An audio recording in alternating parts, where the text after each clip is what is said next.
बिस्मिल्लाहिर्रहमानिर्रहीम। Programme focus में आपको खुशामदीद कहते हैं। बिजनेस अपडेट में सबसे पहले आपको बताएंगे पाकिस्तान स्टॉक एक्सचेंज की कारकर्दगी आज क्या रही। आज 100 इंडेक्स ने तारीख रकम कर दी। 100 इंडेक्स अपने ही हिसाब का रिकॉर्ड तोड़ता हुआ नए रिकॉर्ड बनाने पर गामजन है। 100 इंडेक्स ने आज दिन में दो नए रिकॉर्ड बनाए। एक तो तारीख की बुलंद तरीन सतह पर ट्रेड होने का रिकॉर्ड बनाया, दूसरा हाई लेवल की क्लोजिंग का रिकॉर्ड बनाया। 100 इंडेक्स 56,523 पॉइंट्स की नफसाती हद पर बंद हुआ।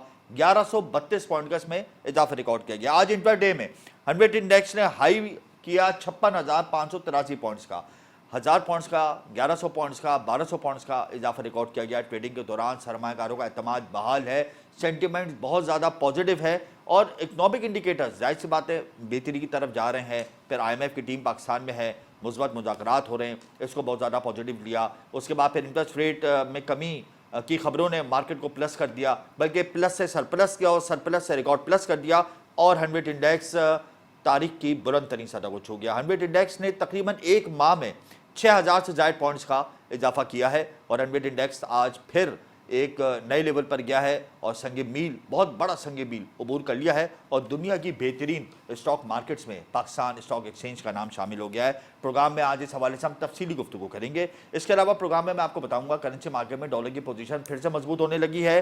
गुज़िश्ता 2 हफ्तों में इंटरबैंक मार्केट में तकरीबन डॉलर 10 रुपये महंगा हुआ। इंटरबैंक मार्केट में डॉलर 52 पैसे महंगा हुआ और 287 रुपये 3 पैसे से बढ़कर 287 रुपये 55 पैसे पर बंद हुआ। इसके मनफी असरात मुरतब हुए ओपन मार्केट पर और ओपन मार्केट में भी डॉलर 288 रुपये से बढ़कर 279 रुपये पर हो गया।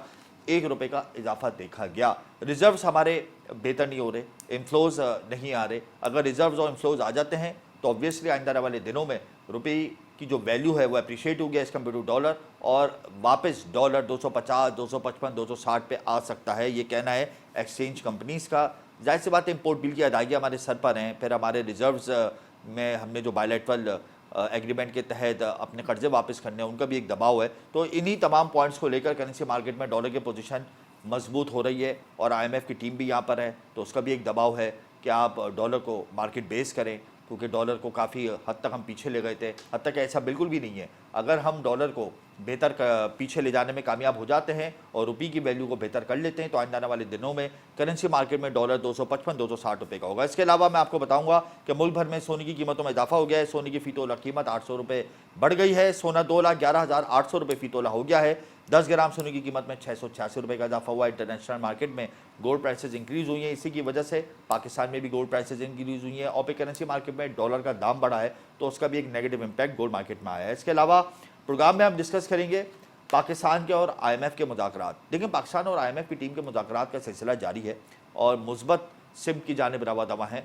पाकिस्तान मुकम्मल तौर पे अपना जो प्लान है वो IMF को पेश कर चुका है और IMF ने काफ़ी हद तक इत्मीनान का इजहार किया है। लेकिन IMF का ये कहना है कि आप टैक्स नेट को बढ़ाएं, अपनी आमदनी को बढ़ाएं, अपने खर्चे को कम करें। ये टास्क दिया IMF ने और इस पर मरवान अमल करना है हुकूमत पाकिस्तान ने और इसके लिए हुकूमत पाकिस्तान ने प्लान बनाने शुरू कर दिए हैं कि किस तरीके से टैक्स नेट को बढ़ाएं। जो टैक्स नहीं दे रहे, जो सेक्टर टैक्स नेट में शामिल नहीं है, उनको किस तरीके से शामिल किया जाए। इसके अलावा खर्चों को कैसे कम किया जाए, आमदनी कैसे बढ़ाई जाए, इस हवाले से भी प्रोग्राम में हम बात करेंगे। स्लाइटली हमारी एक्सपोर्ट इंक्रीज़ हुई है, रेमिटेंसेज बेहतर हुई है, स्टॉक मार्केट बहुत अच्छा परफॉर्म कर रही है। तो ये तमाम अवामिल है जिसकी वजह से हमारे इकनॉमिक इंडिकेटर्स जो हैं वो बेहतर होने शुरू हो गए हैं। लार्ज मैन्युफैक्चरिंग स्केल के नंबर्स भी बेहतर आए हैं। फिर हमारे दोस्त ममालिक यहाँ पे सरमायाकारी करने के लिए अपनी ख्वाहिश का इजहार कर चुके हैं। तो इस वजह से फाइनेंसर, इन्वेस्टर्स, ब्रोकर्स और इंडस्ट्रियलिस्ट का जो एक एतमाद है वो बेहतर होना शुरू हुआ है। इसमें कोई दो राय नहीं कि केयर टेकर सेटअप ने अच्छे रिफॉर्म्स किए हैं और इसके मुस्बत नताइज आना शुरू हो गए हैं। अगले सेशन में हम पाकिस्तान स्टॉक एक्सचेंज की कारकर्दगी पर बात करेंगे। आज रिकॉर्ड हाई हुआ है, 100 इंडेक्स तारीख की बुलंद तरीन सतह पर गया है। क्या वजूहत है, कौन से स्टॉक्स में तेज़ी देखी गई और आइंदा आने वाले दिनों में 100 इंडेक्स कहाँ पर ट्रेड होता हुआ हम देखेंगे। यहाँ वक्त हुआ इस वक्त ब्रेक का, आप हमारे साथ रहिएगा।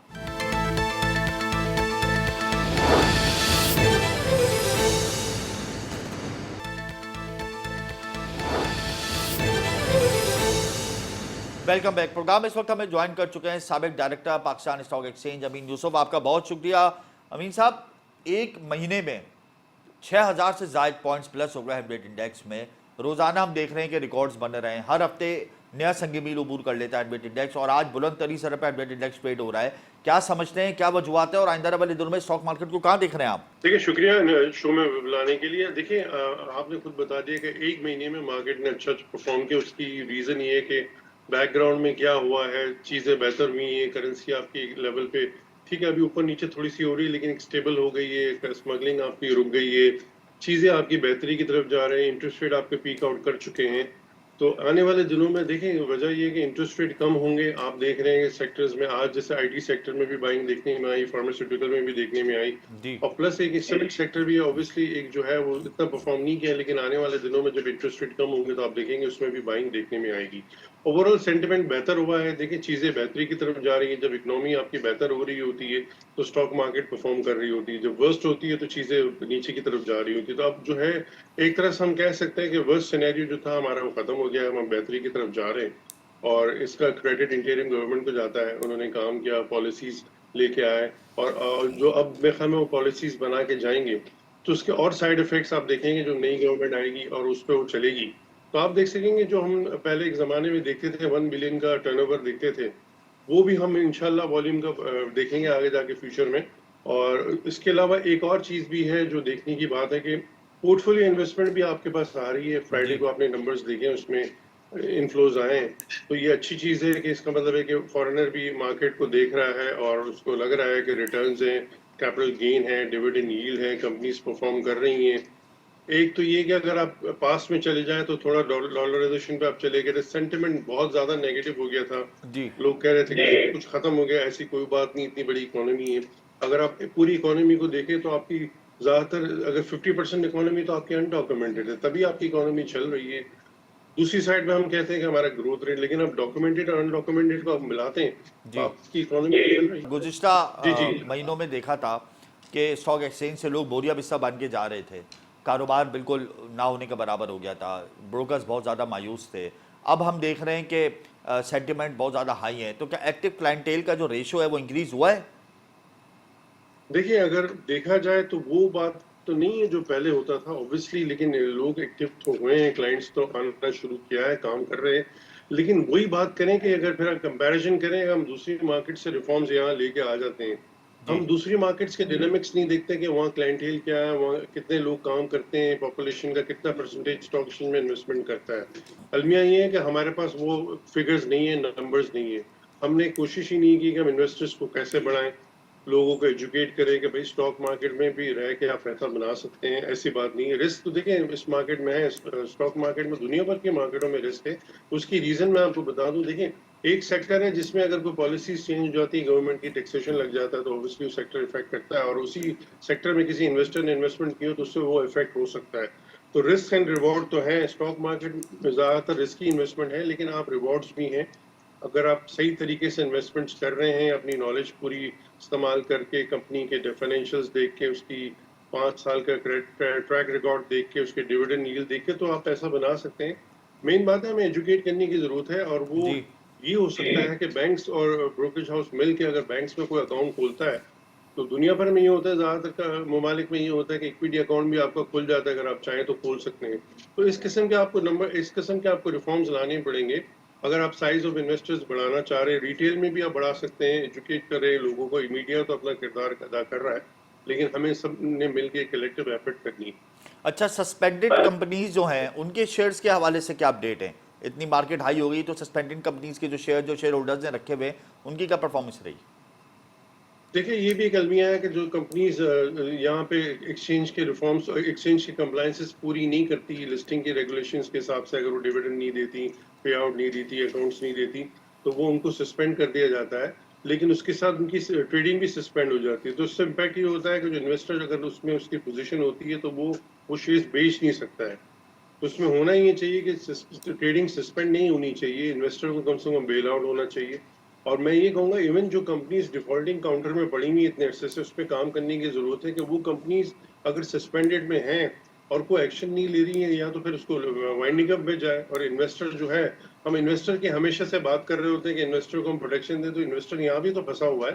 उसकी अगर इन्वेस्टमेंट लगी हुई है और उसकी कोई ट्रेडिंग ही नहीं हो रही। देखिए, एक स्टॉक एक्सचेंज का कॉन्सेप्ट क्या है कि अगर आप मार्केट में शेयर्स में ट्रेडिंग कर रहे हो तो लिक्विड होता है, आप 2 दिन जी में अपना पैसा फारिग कर सकते हैं।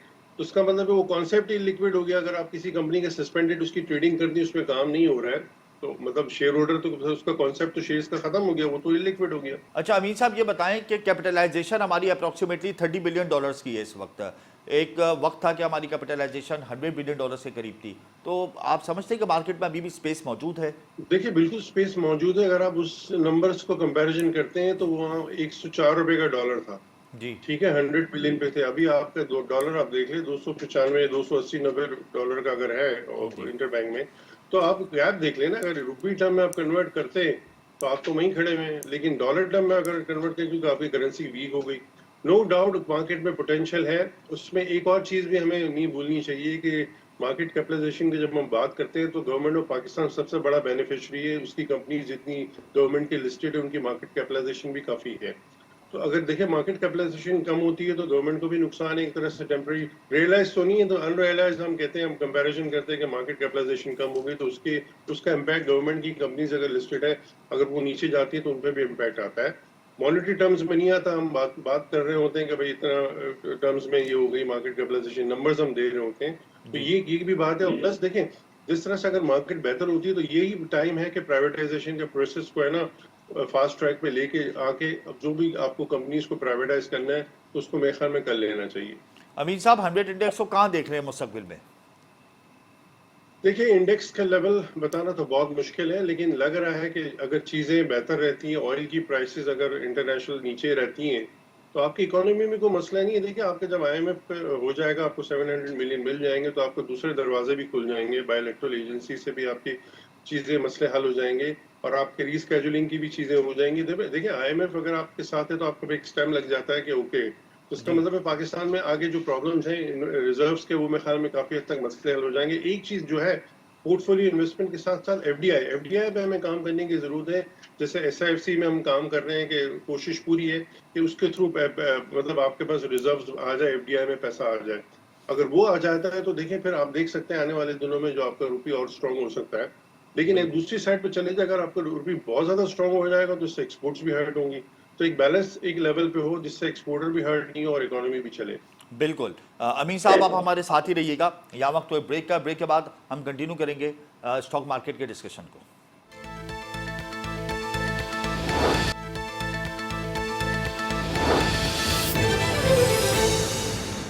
Welcome back. प्रोग्राम इस वक्त हमें ज्वाइन कर चुके हैं एहसन मिन्ती, स्टॉक एक्सपर्ट आरिफ हबीब गुरु। बहुत शुक्रिया एहसन साहब आपका। आज मार्केट ने 2 रिकॉर्ड बना दिए, एक तारीख की बुलंद तरीन सतह पे ट्रेड होकर और दूसरा तारीख की बुलंद तरीन सतह पे बंद होकर। क्या कहते हैं आप इस हवाले से? देखें यू आर राइट कि मार्केट के अंदर जो पोटेंशियल है वो काफ़ी ज़्यादा बढ़ चुका है। जाहिर है अब MSCI जो है उसकी वेटिंग है फ्रंट मार्केट,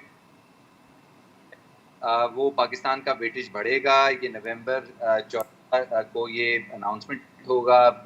और आई थिंक इस तरह भी जो है हम देखें कि बॉन्ड यील्ड्स जब कम, रेमिटेंस डेटा है वो $2.5 बिलियन अब वो पाकिस्तान को मिला है। माह अक्टूबर के अंदर एक्सपोर्ट नंबर्स भी बढ़े हैं। तो आई थिंक जो इकोनॉमिक डेटा है वो जो है उसकी अच्छी परफॉर्मेंस जो है फॉरेन पाकिस्तान करें। अच्छा एहसन साहब, IMF ने कहा है कि टैक्स नेट को इंक्रीज करें, टैक्स नेट को बढ़ाएं। अगर टैक्स नेट को बढ़ाते हैं और कॉर्पोरेट सेक्टर पे मजीद टैक्सेस आयद करते हैं तो उसका एक नेगेटिव इंपैक्ट नहीं आएगा स्टॉक मार्केट पर आने वाले दिनों में? देखें आई थिंक कि जो खबरें हैं वो कोई कॉर्पोरेट सेक्टर मजीद टैक्सेशन है, बट जाहिर है जो टैक्स पेयर्स के इजाफे पर आई थिंक के बेशतर जिसके अंदर है वो बढ़ गई, तो जाहिर प्राइसेस का बढ़ने ट्रिकल डाउन इफेक्ट हो जाता है, कंज्यूमर्स पड़ जाता है, तो आम आवाम पे इसका इम्पैक्ट पड़ सकता है। बहरहाल कॉर्पोरेट अर्निंग्स है उनकी ग्रोथ अपनी जगह पर है। वो हमने देखा है कि एवरेज तकरीबन 25% तक जो ग्रोथ है वो कॉर्पोरेट अर्निंग्स की है, जिसकी वजह से हम देख रहे हैं कि मार्केट में तेजी देखी गई है। सही। अमीन साहब मैं आपकी तरफ आऊँगा। SECB ने भी एलामिया जारी किया है कि अब लिस्टिंग के लिए कंपनीज को जो है वो ज़्यादा देर ठहरना नहीं पड़ेगा, बल्कि 14 दिन के अंदर दरख्वास्त जारी करें, 15 दिन के अंदर कार्रवाई होकर उनकी कंपनी को लिस्ट कर दिया जाएगा। ये तो बड़ी अच्छी बात है। इसका भी एक इम्पैक्ट आएगा क्या मार्केट में? देखिए बहुत अच्छी चीज़ है, और इतनी जल्दी अगर प्रोसेस हो जाएगा तो इससे ये होगा कि जो वेट टाइम होता है उसकी वजह से लोग फ्रस्ट्रेशन होती है वो नहीं होगी, और प्लस लोग आएंगे और लिस्ट कराएंगे। जैसे फाइनेंस मिनिस्टर ने भी कहा हुआ है कि स्टॉक एक्सचेंज में कंपनीज आए वो लिस्ट करें जिनको एक्सपेंशन में जाना है, क्योंकि उसकी रीजन ये है कि अगर आप बोरो करने जाते हैं तो बैंक से तो आपको बहुत महंगा पैसा मिलता है, और वैसे अगर आप लिस्टिंग करके एक्सपेंशन में जा रहे होते हैं तो आपको अच्छा पैसा मिल जाता है और आसानी से मिल जाता है। लेकिन एक रेगुलेशंस होती है एक्सचेंज की, वो आपको फॉलो करनी होती है, वो आप फॉलो करें। तो मुझे लग रहा है, मैं तो इवन ये सजेस्ट करूंगा कि एक थ्रेशोल्ड होना चाहिए कि एक कंपनी का अगर इतना साइज हो जाता है तो जी उसके लिए मैंडेटरी हो कि वो आगे लिस्टिंग करें। इससे क्या होगा, दूसरे सेक्टर्स हैं और भी सेक्टर्स से कंपनीज हैं काफी जो आ सकती हैं और डिवर्सिफाइड हो जाएंगे, लिस्टिंग हो जाएगी। तो इसमें है कि जैम बोर्ड में भी जैसे एक्सचेंज ने छोटी छोटी जो कंपनीज हैं जो रिलीज करना चाह रही तो उसमें भी सहूलियत दे रही है एक्सचेंज। तो मेरे ख्याल में इसमें आगे जाके देखिए, लिस्टिंग में ये होता है कि जब नई लिस्टिंग आती है तो खासतौर पर जो लोग आईपीओ के लिए आ रहे होते हैं वो पैसा लगाते हैं, नया ब्लड मार्केट में आता है। तो ये अच्छी चीज है, इससे इन्वेस्टर भी नया क्रिएट होगा। अच्छा एहसन साहब, हमारी स्टॉक मार्केट में आईपीओज इतनी बड़ी तादाद में नहीं आ रहे, तो क्या आप समझते हैं कि आइंदा आने वाले दिनों में जो सीज आईपीओज हैं वो आने शुरू हो जाएंगे मार्केट में? देखिए आईपीओ जो हैं वो इसलिए नहीं आते कि जो हमारी मार्केट है वो जाहिर है हमने देखना है कि बहुत ये यानी कि इसकी कॉस्ट ऑफ जो इन्वेस्टर की रिक्वायरमेंट होती है वो बढ़ जाती है, ज़्यादा डिविडेंड्स की रिक्वायरमेंट होती है। साथ में हम देख रहे हैं कि जो रेगुलेटरी जो रिक्वायरमेंट्स होती हैं उसमें जाहिर है शेयर होल्डर्स को इन्फॉर्मेशन ज़्यादा से ज़्यादा देनी पड़ती है, और फिर टैक्सेशन की जो निज़ाम है उसके अंदर भी लिस्टेड कंपनीज के होने पर उनको कोई टैक्स की कोई छूट नहीं मिलती है। तो नॉर्मली हमने देखा है सुपर टैक्स भी लग जाता है अगर अच्छी अर्निंग कर रही है कंपनी। तो आईपीओस का जो लिंक है वो तो जाहिर है वो हमें हमारे टैक्सेशन निज़ाम को या जो पॉलिसीज़ हैं न्यू लिस्टिंग की उसको ऐसा करना पड़ेगा कि जो जिसके अंदर आईपीओज आएँ और फिर इन्वेस्टर्स भी बढ़ें। तो अनफॉर्चुनेटली उसके लिए काफ़ी ज़्यादा वर्किंग की जो है वो ज़रूरत है। तो हम नहीं एक्सपेक्ट कर सकते कि अनटिल की टैक्सेशन की कोई रिलैक्सेशन हो नई कंपनीज पर, और फिर इसके अलावा जो दूसरी जो रेगुलेटरी फ्रंट पे कुछ उनको कोई रिलैक्सेशन हो तो वो आए। लेकिन जेम्स बोर्ड एक ऐसा बोर्ड है जहाँ पर कुछ रेगुलेटरी फ्रंट पे जो है कुछ हद तक जो है वो फवाइद मिलते हैं। ओवरऑल अगर आप देखें तो हमारा जो सूदी निज़ाम है वो इतना ज़्यादा सूद का रेट है कि वो जाहिर है वो कैपिटल मार्केट के अंदर उतना नहीं देना पड़ता सूद, तो उस बेसिस पर जो है आईपीओज अपेरेंटली आ सकते हैं। कि इंटरेस्ट रेट हाई होते हैं तो आईपीओज आते हैं। तो पर मार्केट के अंदर वॉल्यूम्स अगर बढ़ते हैं तो इन्वेस्टर्स की तादाद बढ़ती है, इन्वेस्टर्स की जी तादाद बढ़ती है तो आईपीओज यूजुअली सक्सेसफुल होते हैं। तो इस हिसाब से तो नज़र आता है कि आईपीओज आने चाहिए। अच्छा, कौन से सेक्टर्स आज लाइमलाइट में रहे, कौन से सेक्टर्स में नुमाया खरीदो फरोख्त देखी गई, उस हवाले से क्या तफसीलात हैं?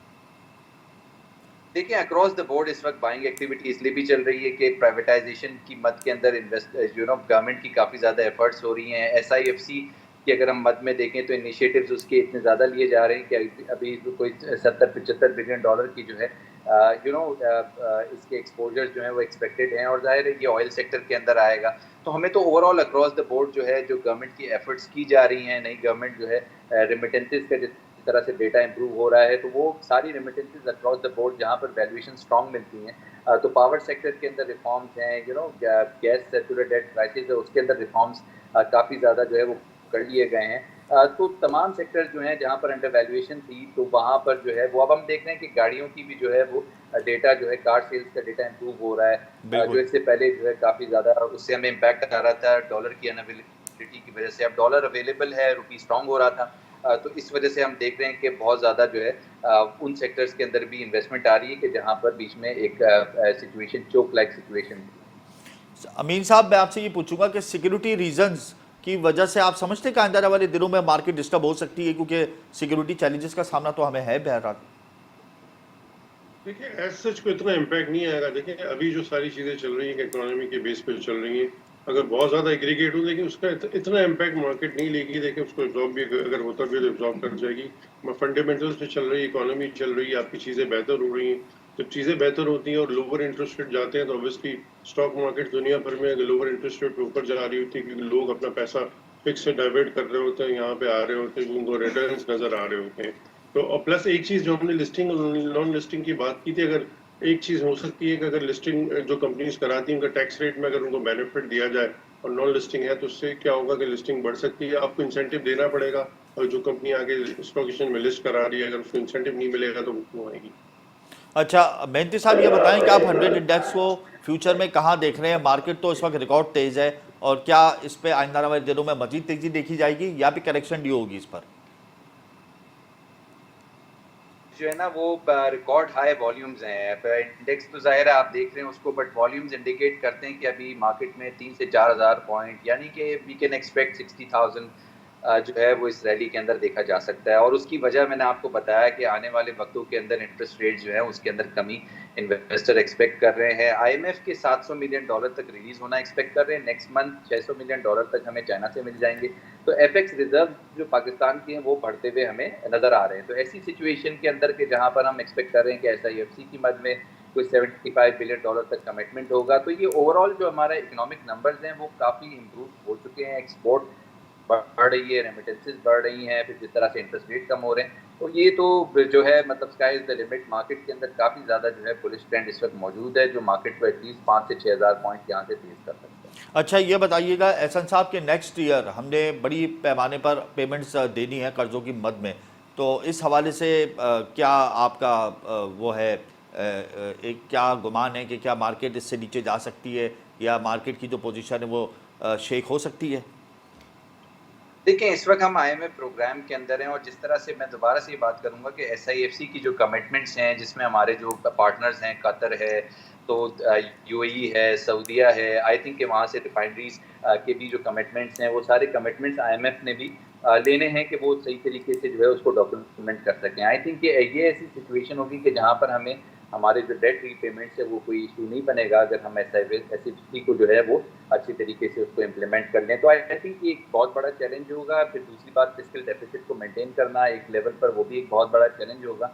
इंटरेस्ट रेट्स को कम करना ये भी चैलेंज होगा इस इन्फ्लेशनरी इन्वायरमेंट में जहाँ पर हमने गैस प्राइसेस को बढ़ाया हुआ है। तो आई थिंक ये चैलेंजेस जो हैं वो इकोनॉमिक चैलेंजेस मौजूद हैं, बट हमारी जो पेशरफ्त है, यानी कि हमारा डायरेक्शन जो है इकोनॉमिक ग्रोथ रेट की तरफ या उसको बढ़ाने की तरफ, I think we are in line with that, and the economic managers are running the country very well, जिसका जो रिजल्ट है हमें नज़र आ रहा है कि मार्केट जो है उसकी बुलिशनेस कैरिड है। और डेटा जो इकोनॉमिक है, रेमिटेंसेस का देख लें, एक्सपोर्ट्स का देख लें, आप अगर जो LSM ग्रोथ का देख लें, वो सारा एक्सपेक्टेड डेटा इंप्रूव होते हुए नज़र आ रहे हैं। इंटरेस्ट रेट के कम होने की भी जो है वो अच्छी खासी जो है वो सिचुएशन हमने देखी थी। लास्ट वीक की जो है स्टेट बैंक का जो ऑप्शन था उसमें 1.8% जो है पाकिस्तान इन्वेस्टमेंट बॉन्ड की यील्ड्स के अंदर कमी देखी गई है, जो कि डायरेक्ट कर रही है कि आगे इंटरेस्ट रेट कम हो। मतलब इकोनॉमिक इंडिकेटर्स हमारे बेहतर हो रहे हैं। अमीन साहब, मुझे आखिर में ये बता दें कि हमारे इकोनॉमिक इंडिकेटर्स इम्प्रूव हो रहे हैं, पॉलिसीज़ थोड़ी सी हमारी बेहतर हो रही हैं, तो आइंदा साल जो हमने बड़े पैमाने पे रकूम अदा करनी है कर्जों की मद में, उसका बंदोबस्त हो जाएगा? देखिए, बिल्कुल हो जाएगा। उसमें देखिए, इकोनॉमी जब अब ट्रैक पे आएगी तो ग्रो भी करेगी, आपको टैक्सेशन भी ज़्यादा मिलेगा, और प्लस इंपोर्ट पे अगर गवर्नमेंट चाहे उसको कर्टेल कर ले, उसको कंट्रोल कर ले, तो देखिए एक्सपोर्ट्स अगर आपकी बढ़ जाएंगी, इंपोर्ट आपकी अगर मिनिमाइज हो जाएंगी और आपकी रेमिटेंस आ जाएगी, और FDI जैसे एहसन भाई ने कहा रेमिटेंस के साथ साथ FDI भी तवक्को है कि वो आएंगी, तो जो गैप है ना वो कम हो जाएगा। ऑब्वियसली अगर इंपोर्ट का आप काफी हद तक कंट्रोल कर लेते हैं और इंपोर्ट पॉलिसी आप कॉम्प्रिहेंसिव लेके आ जाए कि ये इंपोर्ट अलाउ है और ये नहीं है, तो इससे काफी हद तक जो है आप कंट्रोल कर लेंगे।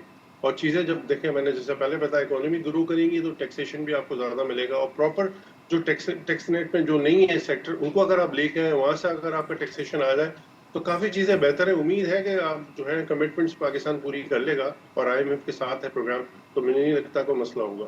बहुत शुक्रिया एहसन मेहनती आपका, अमीन यूसुफ आपका। इसमें कोई दो राय नहीं कि हमारे इकोनॉमिक इंडिकेटर्स बहुत बेहतर हो रहे हैं, जिसकी वजह से मार्केट रिकॉर्ड प्लस है। इस वक्त 100 इंडेक्स की जो पोजीशन है वो आज ट्रेडिंग के दौरान हमने देखी रिकॉर्ड प्लस। हम संगे मील अबूर कर लिया 100 इंडेक्स ने, और तारीख की बुलंद तरीन सर पर 100 इंडेक्स ट्रेड होता हुआ दिखाई दिया। 56,500 पॉइंट्स की नफसातियत अबूर करता हुआ 100 इंडेक्स ने एक नया रिकॉर्ड बनाया है, और कल भी तेज़ी का गुमान है। स्टॉक ब्रोकर्स और फाइनेंसर्स का एतमाद बहाल है। अगले सेशन में हम बात करेंगे पाकिस्तान और IMF के दरमियान मुज़ाकरात किस सिमत जा रहे हैं, IMF की क्या डिमांड है। लेकिन यह वक्त है ब्रेक का, हमारे साथ रहिएगा।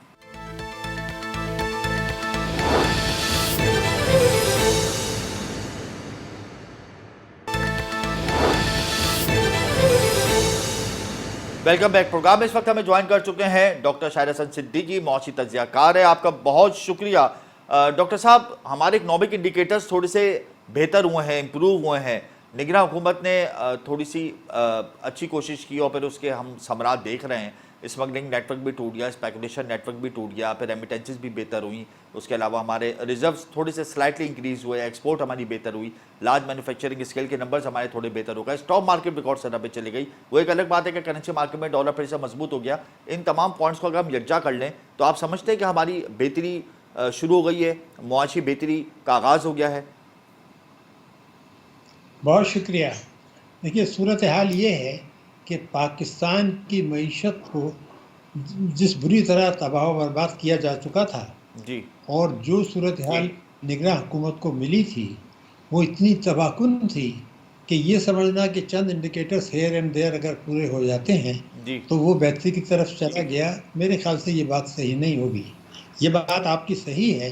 निगरान हुकूमत इस लिहाज से बहुत खुशकिस्मत थी कि जब वो इक़्तिदार में आए, उससे पहले IMF का प्रोग्राम मिल चुका था हमें, एक किस्त मिल चुकी थी, दोस्त ममालिक के से पैसे मिल चुके थे, और उसके बाद एक बहुत बड़ी तब्दीली आई, जो इतनी तब्दीली पाकिस्तान में कभी नहीं आई, कि फ़ौज ने हर लिहाज से अमली तौर पर भी मदद की, जो है हुकूमत की मईशत के मैदान में, बैरूनी सरमायाकारी के ज़िम्मन में, स्टॉक मार्केट के ज़िम्मन में, रुपए की कदर जो है वो बेहतर बनाने में, बिजली की चोरी, इस किस्म के में जो आर्मी ने अमली तौर पर बहुत ज़्यादा सपोर्ट की, मदद की, इसमें उनका कंट्रीब्यूशन ज़्यादा है। तो लेकिन उसकी बहरहाल एक लिमिट होती है, काम तो हुकूमत में ही करना होता है। जी वो मदद को आप देखें, वो तबाह बर्बादी को देखें, और ये देखें कि इस वक्त जो अमेरिका का रवैया हमारे साथ है और पड़ोसी ममालिक का जो रवैया है, ये भी आपको भूलना नहीं चाहिए कि शायद पाकिस्तान की तारीख में पहली दफ़ा ऐसा हुआ है कि हमने अपने ऐसी हुकूमत को जिसको पहले हम सपोर्ट करते रहे थे, जी तालिबान, उसके मुतालिक हमने आप कहा कि वो पाकिस्तान में दहशत गर्दी के सहूलतकार हैं। अब देखिए, ईरान से पहले ताल्लुकात आपके ख़राब हैं, इंडियन हमेशा का आपका दुश्मन है, बिल्कुल तो अब हम तीन पड़ोसी हमारे हो गए, ये भी भूलना नहीं चाहिए। ये भी नहीं भूलना चाहिए कि जो 5 दिन थे, 3, 4, 5, 6 और 7, इसमें रोज़ाना पाकिस्तान में दहशतगर्दी की वारदातें हुई, संगीन वारदातें हुई। उनमें लेफ्टिनेंट कर्नल से लेके फ़ौज के सिपाही, पुलिस के सिपाही, आम सिविलियंस जो है वो शहीद हुए, जी और हमारी जो है वो साथ को भी नुकसान पहुंचा। ये भी चीज़ सामने है। दूसरी चीज़ ये थी कि एक बड़ी अहम बात कि 2024 में जी हम एक बहुत बड़े कर्जे के लिए IMF के पास जा रहे हैं, आपके इल्म में भी है। तो बिल्कुल ये जो कर्जा अभी हमें IMF से मिला है, इसका बुनियादी मकसद तो यही था ना कि हम बुरान से निकल जाएं, और अगला कर्जा जब हमें 24 में जाए, उस वक्त तक हमारे हालात ठीक रहें। तो उस हद तक इस हुकूमत की कामयाबी है कि शायद मजीद कुछ अवाम पर टैक्सेस मिल जाएगी। अच्छा डॉक्टर साहब, जनाब। अगले साल हम बड़े कर्ज के हुसूल के लिए भी IMF के पास जाएंगे और बड़े कर्जों की अदाइयाँ भी हमने करनी है, तो हमारे पास बैलेंस ऑफ पेमेंट्स का क्या प्लान होना चाहिए? मुश्किलात पड़ रही हैं इस वक्त, उसमें एक अहम बड़ा ये वही है कि गैप बहुत ज़्यादा है। जो IMF ने कैलकुलेशंस की हैं कि जो हमें पैसे मिलने हैं और जो हमें अदायगियाँ करनी हैं, उसमें उनके हिसाब से खासा बड़ा गैप है। लेकिन ये था कि कुछ न कुछ गिव एंड टेक इसलिए हो जाएगा फ़िलहाल कि मैंने जैसे कहा कि IMF भी चाहता है कि इस वक्त पाकिस्तान को किस्त दे दी जाए, क्योंकि अमेरिका भी चाहता है। लेकिन इसका मतलब ये नहीं था कि वो बरामदात का आपने जिक्र ज़रूर किया, जी लेकिन आप देखें बरामदात में सही मानों में इजाफा नहीं हुआ है ज़्यादा। इनमें 100-150 बिलियन डॉलर हो गया होगा। असल की जो कमी हुई है वो 4 अरब डॉलर इम्पोर्ट्स में हुई है। बिल्कुल 4 अरब डॉलर इम्पोर्ट्स में कम हुआ है। उसकी वजह से आपको तजारती खसारा 7-7.5 अरब जो है वो लग रहा है। लेकिन ये कि इम्पोर्ट्स में जब आप इतनी ज़्यादा कमी कर देंगे, तो इस साल जो प्रोजेक्शंस हैं वो ये हैं कि हमारा ग्रोथ रेट शायद 2.5% रहेगा। भारत का इस वक्त प्रोजेक्शन जो है वो 7.2 है, यानी हमसे 3 गुना से ज़्यादा। खित्ते का जनूबी एशिया तक 5.5 है, यानी हमसे आधा, हमारा उनसे आधा है। लेकिन महंगाई जो है हमारा है 26.5 इस वक्त। भारत का जो प्रोजेक्शन है वो 5% है, और जनूबी एशिया का 6.5%, यानी महंगाई 3 से 4 गुना और शरह नमू आधी है। फिर आप डिस्काउंट रेट पर आ जाएँ, हमारा 22% है, जी और जो खित्ते के मुल्कों मुकाबला का 5-6 है। अब आप ये सोचिए कि अगर आपका 5-6 गुना ज़्यादा डिस्काउंट रेट है, तो फिर आपका कॉस्ट ऑफ प्रोडक्शन भी बढ़ेगी। फिर सबसे आम बरामदात का, मैं चाहता हूँ इस पर भी आप ज़रूर फोकस करें, जी क्योंकि बरामदात, हम यहाँ सब कहते हैं जी हमारा एक्सपोर्ट लेड ग्रोथ, बरामदात बढ़ेंगी। मेरे पास जो स्टैटिस्टिक्स हैं, श्रीलंका का एक्सपोर्ट जो है GDP से 21% है, बिल्कुल भारत का 22% है, हमारा जो है वो 10.5% है, यानी बिल्कुल 30 मिलियन है। बिल्कुल ऐसा ही है। अगर श्रीलंका की 60 अरब होना चाहिए, वो 30 अरब आपके पास होता तो ये मसले ही नहीं होते। लेकिन बरामदात आपकी बढ़नी नहीं बढ़ रही है। देखिए ना, हम 60 अरब के बजाय हमारा 30 अरब डॉलर है। तो ये जो टैरिफ 30 में अरब का इजाफा, गैप है, ये टैरिफ में जो इजाफा है वो सबसे बड़ी वजह है बरामदात ना बढ़ाने की। नहीं देखिए, टैरिफ के इसमें कई, जब आपकी मईशत ठीक नहीं है, जब पहले तो आप ग्रोथ नहीं कर रहे हैं, आपकी पिछले 4-5 सालों की जो ग्रोथ रेट है वो 2.5 2.6 है। बिल्कुल। तो जब इतनी ग्रोथ है तो आपके पास है क्या जो आप करेंगे, एक है ना। दूसरी है कि आजकल जो दुनिया की ग्रोथ हो रही है वो हो रही है इंजीनियरिंग और आईटी, उसमें हम बहुत पीछे हैं। हम तो बिल्कुल। टेक्सटाइल, स्पोर्ट्स गुड और चमड़ा कर रहे हैं, ये राइस कर दिया आपने, जो एग्रीकल्चर प्रोडक्ट्स हैं। तो जब तक आप उस तरफ नहीं जाएंगे, उसके लिए पूरी माशी पॉलिसी को रिस्ट्रक्चर करना पड़ेगा। डॉक्टर लेकिन साहब, ये डॉक्टर साहब, जीडीपी को मेंटेन करने के लिए हमें कौन से इकदाम उठाने चाहिए फौरी तौर पे? से आप ये देखिए कि जनाब,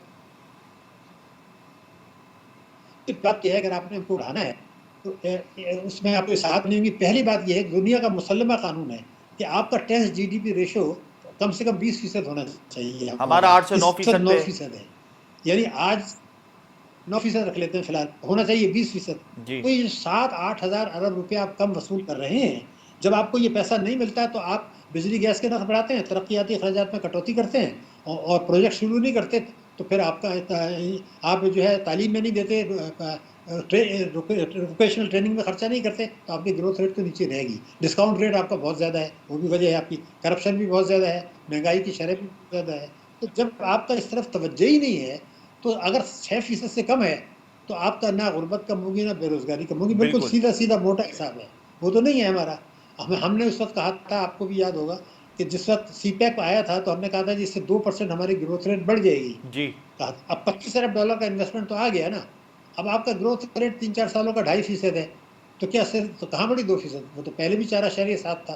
क्योंकि सीपैक के साथ आपने जो कुछ करना था, आपने जो सरमायाकारी की थी वो आपने की नहीं, तो फिर वो आपको फ्रूट कैसे मिलेंगे? ये तो आप करेंगे, दूसरा उसको सपोर्ट करेगा। ये नहीं हो सकता कि चीन के सरमायाकारी से पाकिस्तान सुपर पावर बन जाए। आप करेंगे, चीन सपोर्ट कर देगा या कोई दूसरा सपोर्ट कर देगा। हम उल्टा कर रहे हैं, सिर्फ हम कर्जे ले रहे हैं, निजकारी कर रहे हैं। फिर मैं आपको एक और मिसाल दे दूं, बैंकारी, उसका काम क्या है, वो सनत के लिए कर्जा दे, तिजारत के लिए, ज़राअत के लिए दे। हमारे बैंकारी के निज़ाम ने जो पाकिस्तान में है, जिसमें फॉरेन बैंक्स जो है वो भी शामिल हैं, उन सब ने मिल के 12,500 अरब रुपए के कर्जे दिए हुए हैं, कि 12,500। जी। और जो उनका काम नहीं है, तिजारती बैंकों का काम नहीं है उनका, वो हुकूमत को कर्जे दे रहे हैं, बजट खसारे पैसा दे रहे हैं, सरमायाकारी वो कर रहे हैं 21,000 अरब रुपए। तो आपने 9,000 अरब रुपए तो वहां ज्यादा दे दिए, वो आपका काम ही नहीं है। तो फिर बिल्कुल। हुकूमत को टैक्सों की वसूली बढ़ाने की, अगर वो 9,000 यहाँ होता, यानी ये 21,000 होते और 9,000 जो है सरमायाकारी होती, तो आपका ग्रोथ होता। तो अच्छा। बैंकारी भी कोशिश अच्छा। करता है कि मईशत अच्छा ना डॉक्टर बढ़ाए। साहब, ये बताएं कि पाकिस्तान का मुआशी मुस्तकबिल क्या है, सीपैक या एसआईएफसी?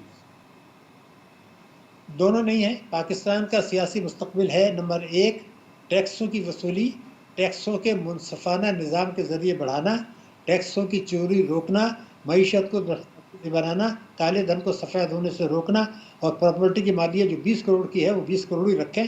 वो FBR का रेट 3 करोड़ करने की ज़रूरत नहीं है। और इनकम टैक्स ऑर्डिनेंस 111(4) को मनसूख कर दें आप, ताकि जाली रेमिटेंसेस ना आ जाए। सबसे बड़ी इसलाह तो ये है। बहुत शुक्रिया डॉक्टर साहब, आपने अपनी कीमती आरा से हमें आगाह किया। इसमें कोई दो राय नहीं कि हमें अपने रिफॉर्म्स को बेहतर करने के लिए पॉलिसीज़ की ज़रूरत पड़ेगी और हमें अच्छी इंप्रेसिव मीनिंगफुल पॉलिसीज़ बनानी होगी। बहरहाल निगरान हुकूमत ने जो स्टेप्स उठाए उसे बेहतरी तो आई है। आर्मी ने बेहतरीन काम किया स्पेकुलेटर्स और मैनिपुलेटर्स के खिलाफ क्रैकडाउन करके, जिसके एक मुस्बत असरात हमारे मालियाती इदारों पर पड़े, हमारी मार्केट्स पर पड़े, हमारे रिजर्व्स पर पड़े, हमारे बहुत से इन्वेस्टर और फाइनेंसर्स का एतमाद बहाल हुआ। इसमें कोई दो राय नहीं कि फ़ौज और निगरान हुकूमत मिलकर जिस तरीके से इस वक्त मुल्क की मईशत को लेकर चले रहे हैं वो वाकई में काबिल तहसीन है। आज मार्केट, स्टॉक मार्केट तारीख की बुलंदतरीन सतह पर गई। IMF ने डू मोर का मुतालबा कर दिया है, टैक्स नेट को बढ़ाएं, agriculture sector, real estate sector, wholesaler और रिटेलर को टैक्स नेट में शामिल करें, जो फिस्कल डेफिसिट है इसको कवर करें। इसके अलावा हमारी तरजीहात में एक्सपोर्ट को बढ़ाना है, रेमिटेंसेस को बढ़ाना है। इस हवाले से SIFC प्लान बहुत बेहतर काम कर रहा है और मुस्तकबिल में हमें उम्मीद है कि SIFC के ज़रिए एक बड़ी इन्वेस्टमेंट पाकिस्तान में आएगी, जिससे हमारे मुआशी मसाइल किसी हद तक कम हो जाएंगे। मुझे और मेरी टीम को इजाज़त दीजिए। प्रोग्राम का वक्त यहाँ ख़त्म होता है। कल फिर हाजिर होंगे। अल्लाह हाफ़िज़।